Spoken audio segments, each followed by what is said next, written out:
Ladies and gents, welcome to Tommy G Talks. This is the Tea with Tommy G series, and today I have a very special guest with me.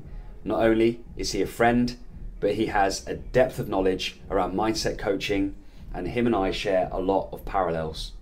Today's episode is going to help you if right now you're going through any kind of challenging time, because we're going to talk about some very deep topics, but most importantly, how you can turn those challenges into confidence and take them with you as part of your armor, part of your strength, part of your character.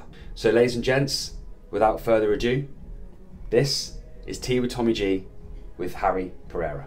Right, so what we do on this one, Harri, is we get the kettle on now, so you've got about a minute and a half. The question for you is, what do people need to know about Harri Pereira? I'd say he's not what he looks like. He's a little bit, there's a little bit more to what meets the eye at first sight. I think there's a lot of preconceptions about how I dress, like how I come across, and I think again with a lot of people, like you don't really know what's going on beneath the surface. So I think that's the biggest thing. I think there's more that meets the eye about Harri Pereira. Interesting. I'm going to leave it at that. You've got about 20 seconds, but very quickly, how did you learn that? I mean, I'm only starting to learn about myself in the last couple of years, to be honest. Okay. I've been through a hell of a lot over the last 3 years. That's probably been the most fluctuating, turbulent period of my life. Yeah. And I think I've learned the most about myself in these last 3 years. So I'm only beginning to know the truth about who I am and who authentic Harri is in the last couple of years. Nice. So, we're going to dive into that today a little nice. bit, and we're going to also extend the invitation for you guys listening and watching. There will be some key takeaways today that will help as a result of Harri's journey, but also by immersing yourself into some real positive chat, which is what we're intending. So drinks are ready, mate. So we'll get those now. Right, so Harri, it is Tea with Tommy G, and we are on the lookout for a kettle sponsor and a tea sponsor. So until we find one of those, we've got a bog standard kettle, which actually I'm becoming to really quite connect with. We get all our guests to sign it, which is pretty cool. But our tea today is just lemon and ginger, straight up supermarket tea. Nice. So a little bit of a cheers. detox Yep. one then, yeah? Nice. Welcome to... Well, I'm a Dinkysaurus. You're a today, Dinkysaurus. so I had these from we'll go home with this that. morning. Yeah, sorry Lincoln, you got no cup today. So yeah, Tea with Tommy G. We drink tea, we talk, we'll talk. I've got some quick fire questions for you. I think it's a really good way to get into a conversation.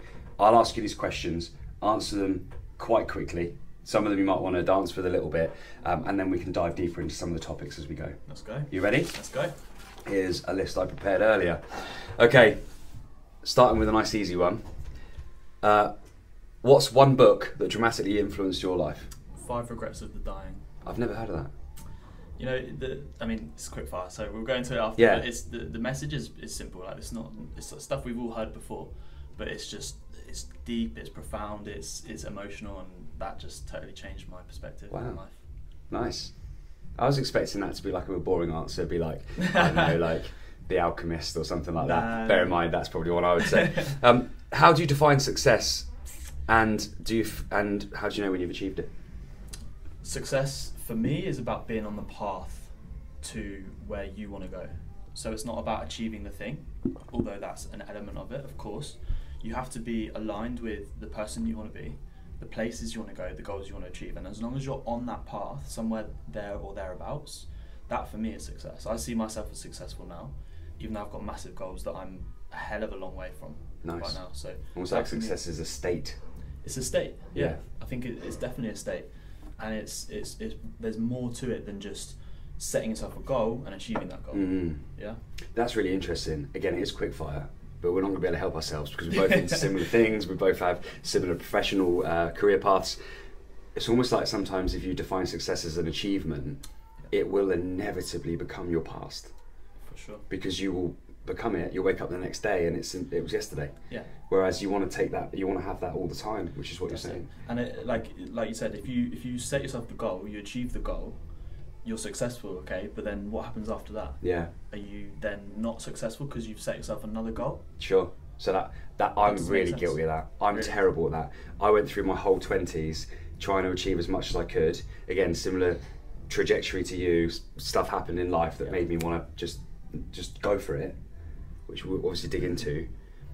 But I would just be like, yep, cool. Yeah. Yep, cool. I mean, I even like look back now and think, mate, like I won a world championship in sport jiu-jitsu and was just like, yep, cool. Next. And never really. So I'm interested to know more about that as we go in.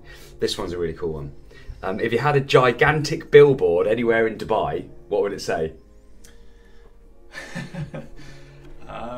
Wow, that's a big opportunity. It's right cool, there. isn't it? Yeah. Yeah, I Well, like so that. you'd see it as an opportunity. I'd see it as an opportunity. What would you go for, then, mate? I would go for. I think I would just go for Mindset X. I'd just go for a statement. Yeah, That's my business, by the way. just the brand out there. Just Mindset X with a cool little caption. Nice. Maybe my actual caption, which is Mind Body Business. Nice. Just to get the name out there. So Yeah, I think yeah. that's what I'd have. That's cool. I'd do that, and then if I saw you doing that, I'd say, mate, make it interact with AI, VR. So people put their phone against it, and then all of a sudden it's like something happens because you can do that sort of shit. I start talking to them or something. Yeah, Going you just deep, come out deep with conversation. It's like that. What's one of the best investments you've ever made in terms of time, money, and energy?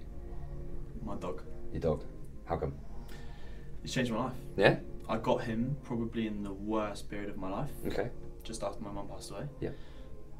It was about 3 months later. So I was arguably in a really weird state. I felt good in that period, but I got him in probably the most difficult time. I had COVID. It was also that right in the middle of proper COVID. Yeah. And it was difficult, like bringing him up as a puppy. He was a little shit, right? He's half husky, half Pomeranian. Yeah. So, He's a really, really interesting looking dog. Yeah, he's very, very good looking, cute dog, but he was a difficult puppy. But like, just for anyone who's got a dog, like you come home every single day, or you wake up every single day, and you just see this little living ball of energy who's never.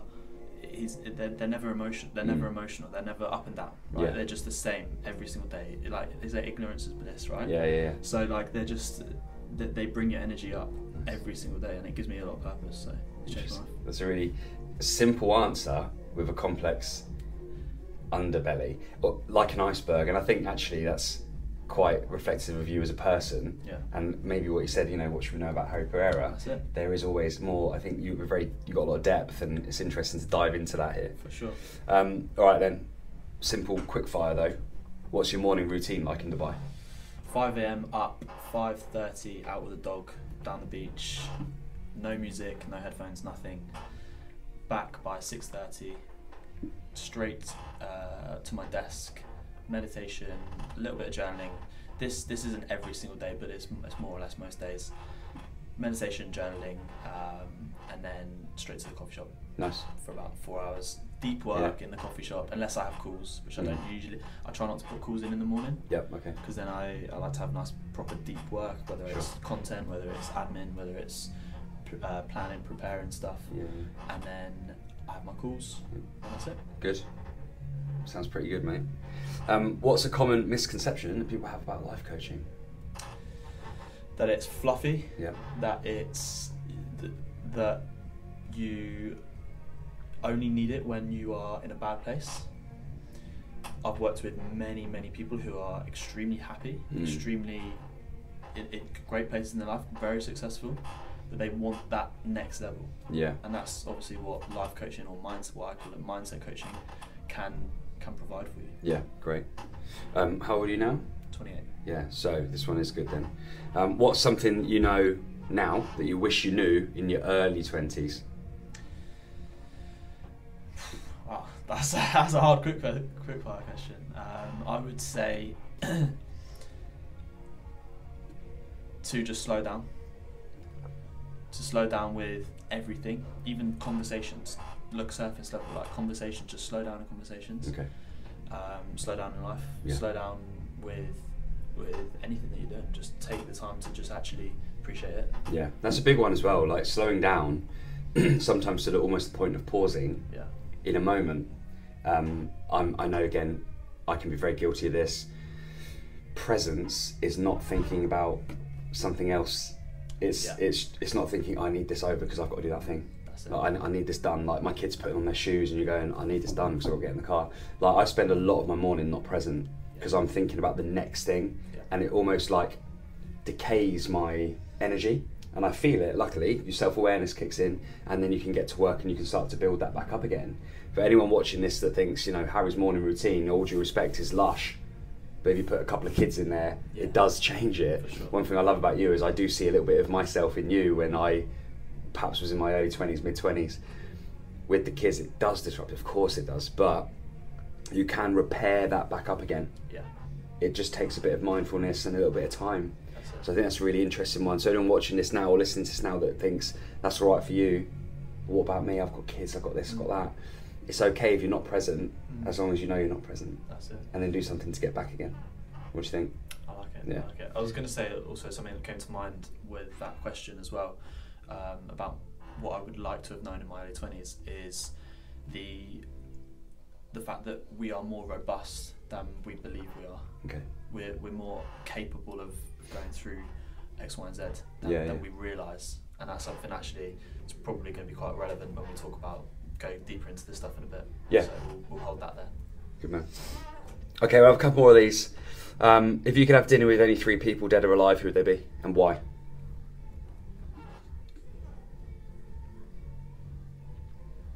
Tony Robbins would be one. Yeah, the big man. I think he's just an interesting character, isn't he? He does a similar thing to what I do, but he's a very different character, right? He's firstly he's about twice my height, but but he's just that ball of energy, right? Charisma, all sorts. So I'm a bit more like laid back, calm, collected. Well, not collected, but calm and that sort of like that passive approach. Probably, I really like Sam Sinek. He's great as well. I think he'd teach me a lot about, because I'm going into more leadership stuff with my clients. Yeah. So I'd like to learn a lot about that side of coaching. Yeah. And the third one would be Ronaldo. Nice. He was my childhood crush, would you say? Yeah. I'm half Portuguese, right? So I was obsessed with Ronaldo growing up. So that would probably be one. Good combo there. A lot of elite conversation. That's it. All right then. So if you weren't in your current profession, what would you be doing instead?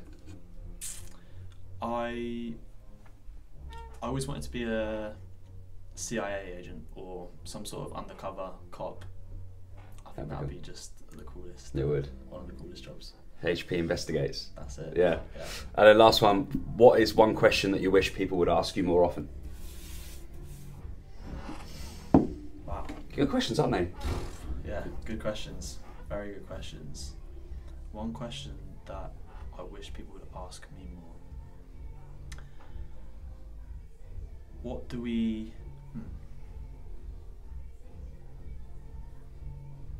I was going to say, what do we need to know about Harri before we... No, I don't know. You know what? That stumped me a little bit.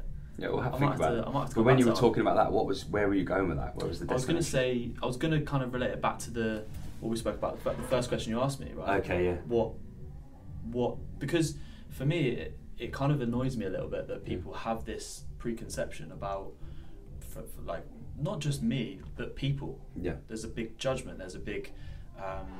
You have your expectations. You have your judgments about people before you even know them, and you already make your mind up about someone just maybe by looking at them. Yeah. And I think that if people changed that, I think relationships, people's lives, everything would be a hell of a lot different and better. Yeah. So I would like that for me personally. Almost to give me a chance. Yeah. With more people. Do you find it can be unlocked though after a couple of conversations? For sure, but if you get that opportunity. Sure. Because I'm not the most, I wouldn't say I'm the most assertive person. Right. I wouldn't say I'm the most you get those people who walk into a room and you feel their presence, sure. Right? Yeah. A lot of the CEOs that I work with, they're that type of persona. Like high dominance. That's their type of trait. Yeah. Assertive, they're red behavioural types, right? So they just walk into that room and you can feel their presence. I did a seminar recently and it was a Saudi business, and there was it was about 12 of the C-suites in this room, and I walked in, and I instantly knew who the CEO was. Did you? Yeah. No one said a word. That's crazy. That just Instantly. exuberance of power and control and influence. Yeah. Yeah. So I guess it would be to kind of give other people a chance to express themselves and be show what they've got. It's funny because the word influencer is a strange word these days. But if you look at, you mentioned Tony Robbins, one of the things that he's quite big on, the disc profiling. Yes. You heard of disc? I've heard of it. I can't remember what it stands for. So dominance, yes. influencer, steady, and C stands for, what does C stand for? Dominance, influencer, steady or steadiness, and I can't think what it is. It's similar to steadiness though, and it doesn't necessarily matter in this conversation, but what you're talking about with those CEOs is their high dominance. Yeah. But you're, just from my knowing you, a high influence. So when you have a high dominance and a high influence person, the high dominance person will immediately try and size that person up. Yeah. And then if that high influence person is then able to build rapport with that high dominance person, they can become a really, really formidable team. Yeah. If you're a high influencer and you've got a little bit of dominance as well, you are essentially a really compassionate leader type. Yes. But if you don't have as much dominance, you tend to work really well as like an associate, like a advisor. And I think that's kind of quite interesting when you think about your role with some of these CEOs. Yeah. You're maybe there behind them, just saying, look, yeah, do that. Like you're good at this. Like you can do that. Like, remember what we focused on. And I think that's quite interesting when you look at someone like Tony Robbins in the space that you operate. He is high dominance with influence as well, but he's very loud, very in your face. It's very like, here I am, let's do this. But you don't have to be. I think a lot of people think you have to be dominant. You don't. You don't have to be. It's a different way. Yeah, you don't have to be any type of way. You have to find, and I always talk about this with leadership, right? Find your leadership. Yeah. And that's not necessarily about leadership styles, like Daniel Goleman leadership styles, they're great. Yeah. But it's not necessarily just about the autocratic, democratic, all that sort of stuff. Yeah. All the rest of it. But it's about finding your traits and bringing them to surface and utilising them. Yeah. Of course, there's going to be aspects of your leadership styles that have to change and improve. But if I'm not going to spend my whole career trying to be like Tony Robbins because I'm not that person. Sure. I wholeheartedly believe you can change anything about yourself and you can be who you want to be. Yeah. But there are things that you just are not going to be. Sure. I'm not going to be the 6'4" guy with the deepest voice in the room who moves an audience with bounce all on that a trampoline and that's it. That's it. I'm not going to be that guy. Yeah. So what I can be is I can be the Harri Pereira version of one of the best coaches in the world. Yeah, of course. And that's interesting because the space you're in, obviously those that have followed me for a while know that was a space I operated in previously, and Tony Robbins was the guy that you wanted to emulate. So you were inspired by him and you wanted to emulate some level of success, but you're always aware not to become something that you're not. And I actually got introduced once as the English Tony Robbins, and I remember thinking, I've made it. Yeah, but when I was giving a talk, but actually that was not the goal, and that pursuit of, because I did want to become like the English version of Tony Robbins, did actually send me off on a different path that wasn't necessarily the one I perhaps would have been a better one to be on. So interesting point for anyone watching and listening that thinks you really look up to somebody or you want to emulate somebody because they are the definition of success or achievement in your space. But it's finding what works for you from what they are and then bringing it into who you are. Depending on your personality, depending on your preference, depending on your height, like all the things that you've mentioned. So look, we know each other. So Harri and I, you tell them, how do we know each other, mate? Well, we've only reconnected recently. So actually last year we've reconnected. Yep. But I mean, I knew who Tommy was from when I was younger. I used to play football with his younger brother, Jamie, who sadly passed away when we were much younger. Yeah. And I always knew that you were the fitness guy. Yeah. You were the fitness guy. You had your own gym somewhere else. Yeah, the PT studio PT for this studio. place, yeah. And I just remember like your name, like when you were in Andover was a small place, right? Yes. So everyone kind of knows everyone. And I was getting into fitness myself at that age, about 14, 15. And yeah, we never connected. But then fast forward, what, 8 years, 10 years? Yeah, probably about that, maybe more, maybe a little bit more. Yeah. I'll take over from here. Tag.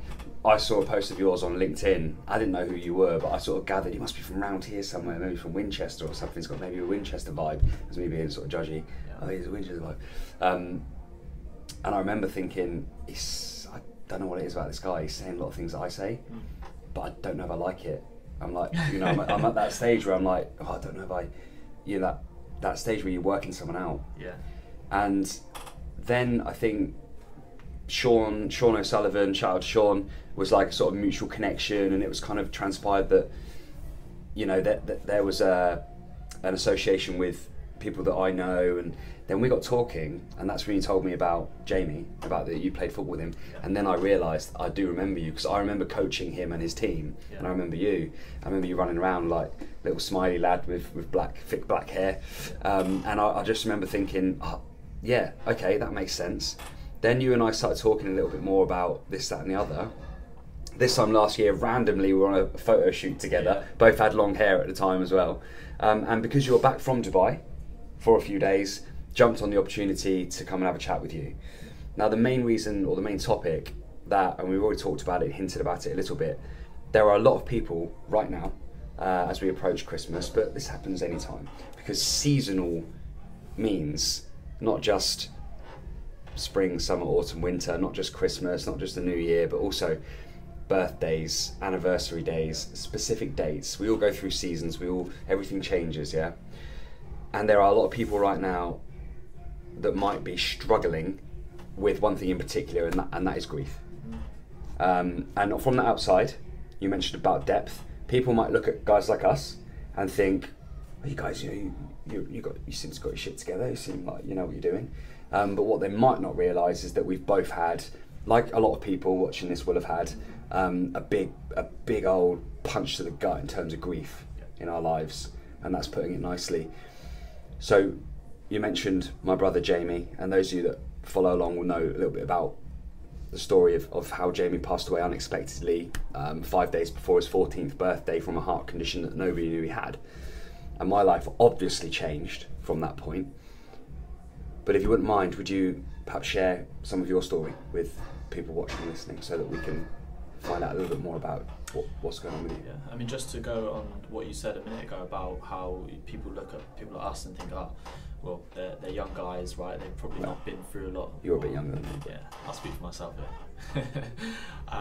Like, you have your preconceptions about people, like they probably haven't been through anything. They've not faced adversity and all this stuff. And like, I actually realised that I've been through a hell of a lot, and I don't compare myself to other people, and I don't compare my problems and experiences, but I meet people who are 40, 50, 60, or maybe not 60, but 40 and 50s, and they've never experienced any death in their life. Yeah. And I've experienced more death in my life in the last 3 years than a hell of a lot of my friends and other people. Yeah. And I find that really interesting. But you just don't know these types of things.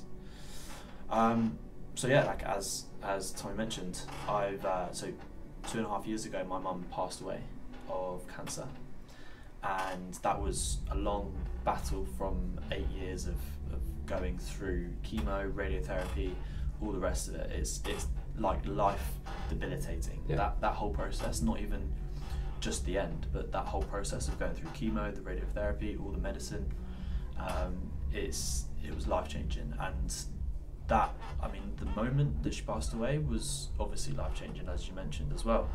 But for me, what was more profound was the 8 years prior. Maybe not more profound, but was actually more difficult for me. Yeah. Because I was in this constant state of what happens when. Yeah. I knew it was coming. Yeah. For sure. Like I think I was one of the only people who really knew it was coming, especially towards the last year or so. Yeah. But I was in that state of like, well, how am I gonna deal with this when this happens? How am I gonna live in this life without my mum? I was very, very close to my mum, Yeah. So that was the constant thought in my mind, and it was literally like, I can't do this. I can't deal with it. Yeah. I can't go through this. So it was a consuming process. Yeah. For sure.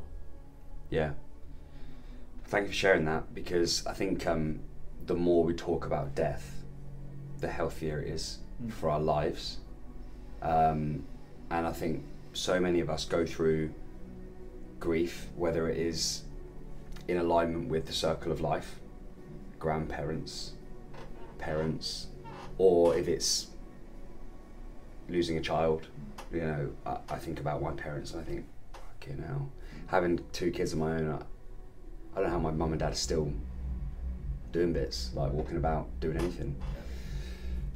But the point being, I think talking about it, sharing information like this, because we are able to in our understanding of this within ourselves, and we can articulate these feelings. And also, I think it's a useful point you mentioned about you know, the life changing and the trajectory of your life. I think we're the same. We would change it now, if we could, right? But because we cannot, that is impossible. Can't have my brother back, can't have your mum back. The only option we have is to do our best to make good of our lives. And so if anyone's thinking like, oh, you can only do that if someone dies, that's not what we're saying. It doesn't matter what it is in your life. If there is a challenge, you can turn that into confidence by looking at that challenge and even thinking just like, I can survive that. If I survive that, I can do anything. You know, I can do anything. What sort of things do you say to yourself? Because I used to say to myself, like, with my brother, as 2 of us, his death was unexpected heart condition. I saw that as a 50-50 chance. That's how I processed that. Him and me, he's gone, I'm here, right? I go, flip that the other way, he's here and I'm gone. What would I say to him if I was a ghost? I'd be like, you better fucking live for both of us now, mate. Like, don't you make excuses. Don't you beat around the bush. You get what you want and you do it, and you live fully and you give and you share and you love. And I would want all of that times 2. Yeah? So that's what I used to tell myself.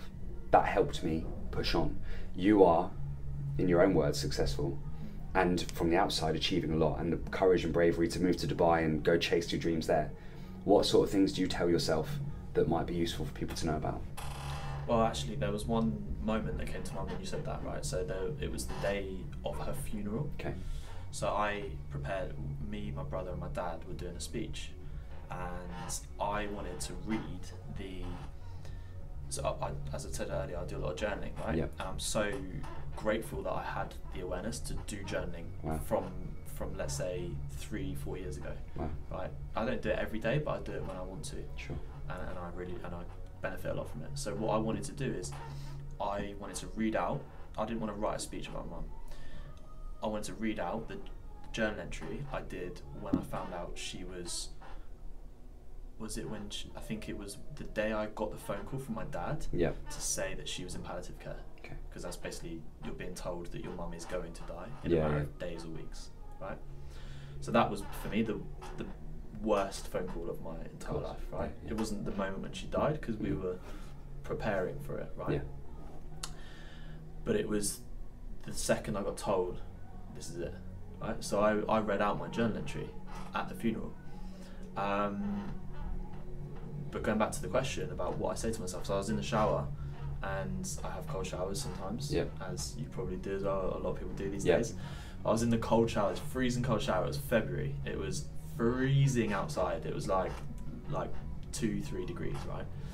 And I was in this freezing cold shower, and I was just saying, I was just affirming to myself that if I can do this, if I can stand next to my 18-year-old brother at the time, my dad, my mum's mum, all of my family, my Portuguese family couldn't come to the funeral because of COVID, so they were watching on Zoom. My friends were watching on Zoom.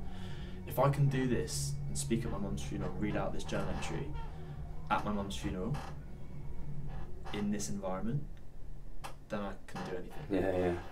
And ultimately, that's the most profound message and affirmation that I've ever been able to say to myself and wholeheartedly believe.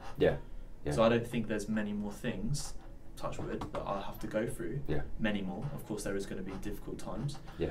But I hope in the near future there's not many more things I'm going to have to go through like that. Yeah. That are going to be as difficult. But if I do, I'm going to be prepared for it. Sure. Or I'm going to be able to deal with it. How? Because you can draw on that. Because I can use and that. everything else. Because I can use it, yeah. That's such a great example of transforming challenge into confidence, because you take that with you as confidence now. Anything that happens to you, use it. Exactly. And that's like turning adversity into confidence. And I think something that I mentioned earlier about robustness, right?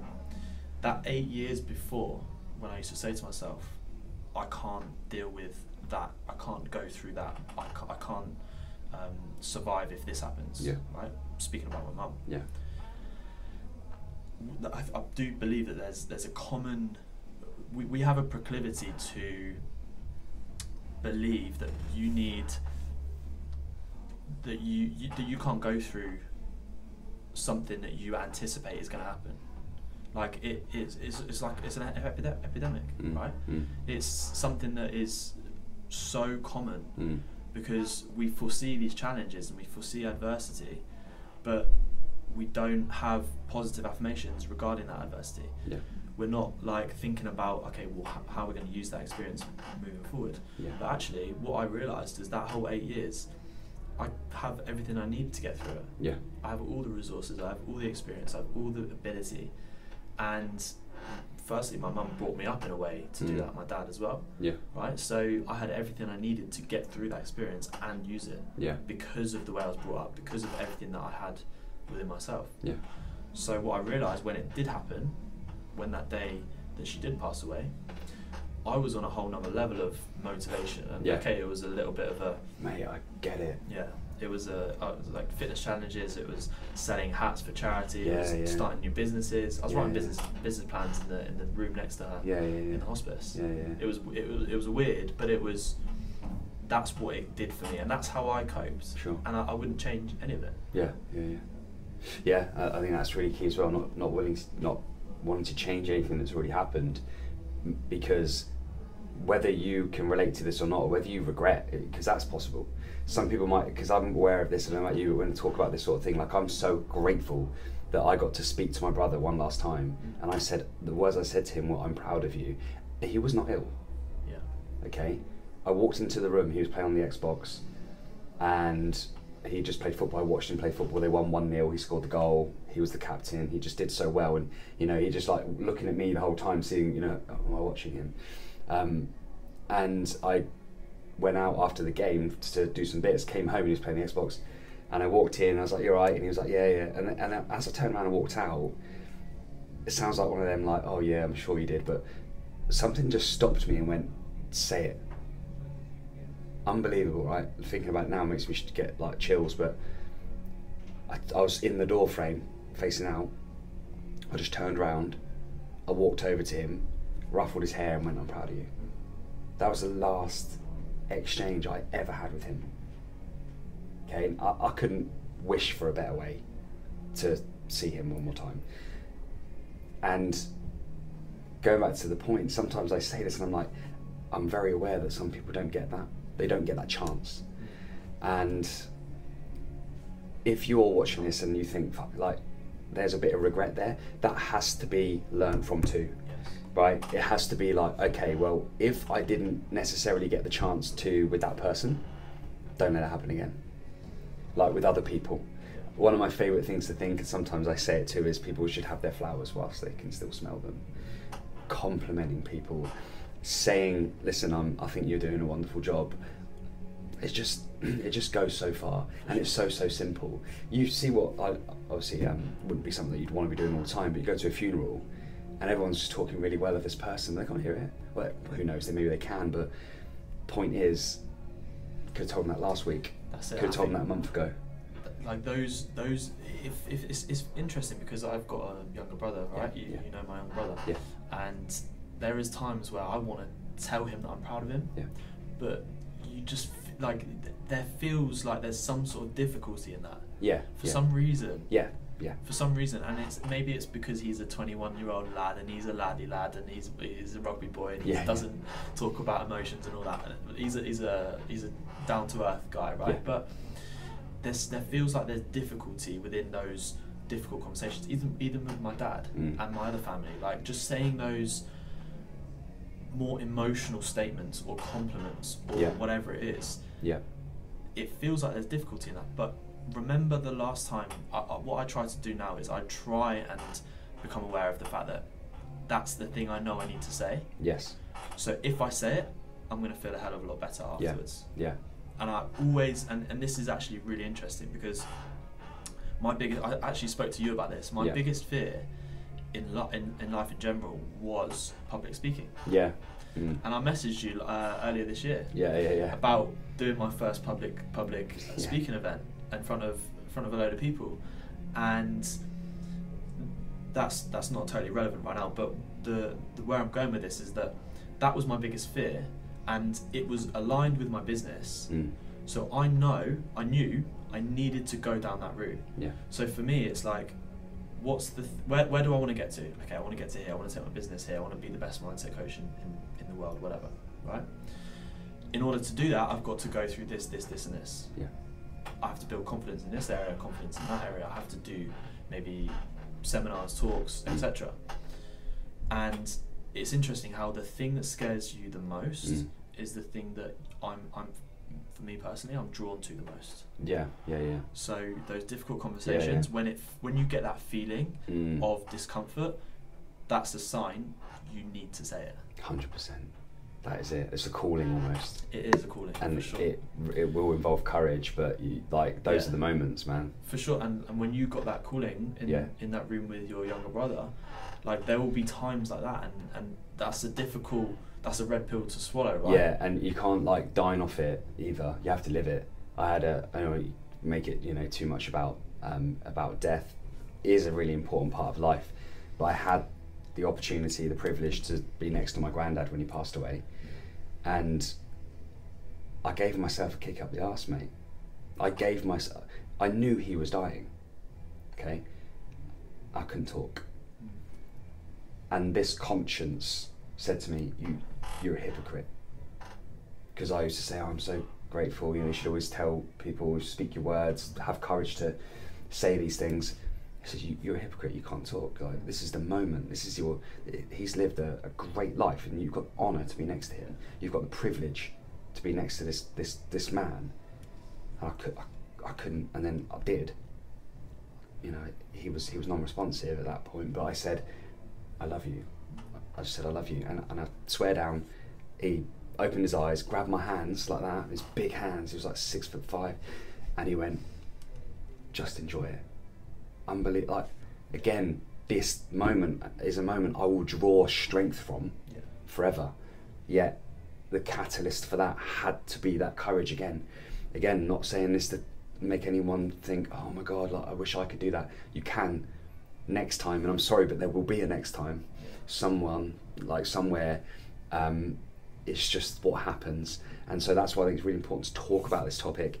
But those moments, I think, are what form your character.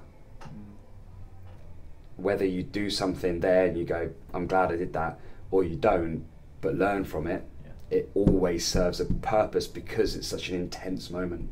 But so many people shut off from that intense moment and they want to lock it away. And it's actually unresolved because your brain wants there to be strength pulled from it, doesn't it? But you're putting it there because it's scary or it hurts. But sometimes I think it's important to open up, and I guess seasonal grief, one thing about it is it also provides the opportunity for seasonal connection. You said about things with your family and your brother. You told me before you've got all your family around now. I'm not saying you would necessarily go in there and go, guys, I love you all so much. But those moments where you ask that extra question, where you put your hand on someone's shoulder and go, it's great to see you. Those are the little moments, aren't they?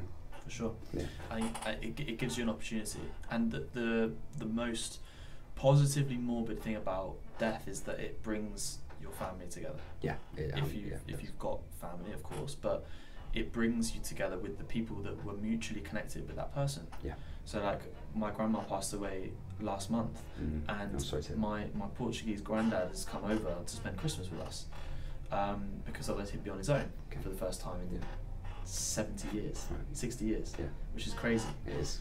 right? So it brings your family together.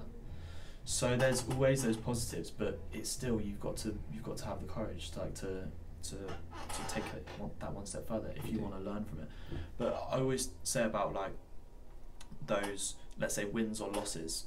If you say the thing, you learn from the experience because you're like, wow, that was an amazing moment. If you don't say the thing, you either learn from it or you shut it off. And Yes. it becomes unresolved. So Yes. you don't learn from it, right? So if you don't say it, you live with the regret of not saying it, Yep. right? Yep. So you learn, okay, cool, that's great. But if you don't say it and you then bury that, Yes. and because you can't deal with the guilt, Yes. You carry that guilt with you. carry it. And for guilt, sure. guilt is one of the 5 negative emotions that Yeah. that cause us an energy drop. Yeah. Guilt, anger, sadness, hurt, fear.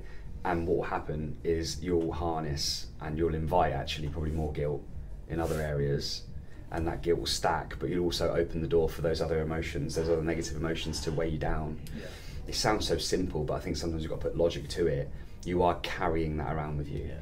It will take courage. It won't be nice. It might be a bit messy, but discussing that with someone, whether it is a counsellor, a therapist, a coach, or a family member, a friend, just going about the houses with it a little bit will help you to hopefully make some sort of resolution around that, some sort of lesson, learning about yourself, some perspective, so you can make sense of it and then move on. That's it. And it can help you as well. It can become part of your strength, can't it? I think that some people look to confidence for that that type of thing. Yeah. But what I actually say is that you don't need confidence to do that. Mm-hmm. And maybe it's not about it. If you take out the context of saying it to someone dying, right? It's Yeah. probably not so appropriate in that scenario. Sure. But let's say you want to be open and honest about yourself and you want to be authentic, let's say to a group of people or whatever situation it is in your life, right? There is a common misbelief that you need copious amounts of confidence to do that. Yeah. You don't. I didn't. Mm-hmm. I didn't have, of course I had the confidence, but I didn't express that confidence. I didn't believe in myself really when I was first doing this type of stuff. There would have been a time a few months ago, maybe even the start of the year, that I would shit myself coming on a podcast, talking about myself. Why would I talk about myself? What have I got to share? Mm. But you don't need copious amounts of confidence. You need the audacity. Yeah, great word. I think I love the word audacity because it's a bit of like a, sorry for my language, but it's like a fuck it attitude. Yeah. Right? It's a let's just do it. It's home run. You don't have to believe in yourself right now. Yeah. You will. You need the confidence and you need the competence loop we've spoken about before. But you don't need all of that confidence to start. You need audacity. Yeah. Nice. I think that's one of my morals that I like to live by. So I like think that. that's a powerful statement. That is a powerful statement. Mate, it's been a really powerful chat. Thank you for coming in. I really hope Enjoyed that's helped someone at least. I'm sure it will. Absolutely sure it will. Now listen, Harry, we've had a really deep chat. What we like to do at the end of these Tommy G Talks, Tea with Tommy G specials, is give you, the guest, an opportunity to ask a question to people that are listening and watching. So what question would you like to ask our audience?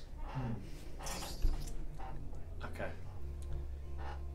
Let's bring the subject to reality, right?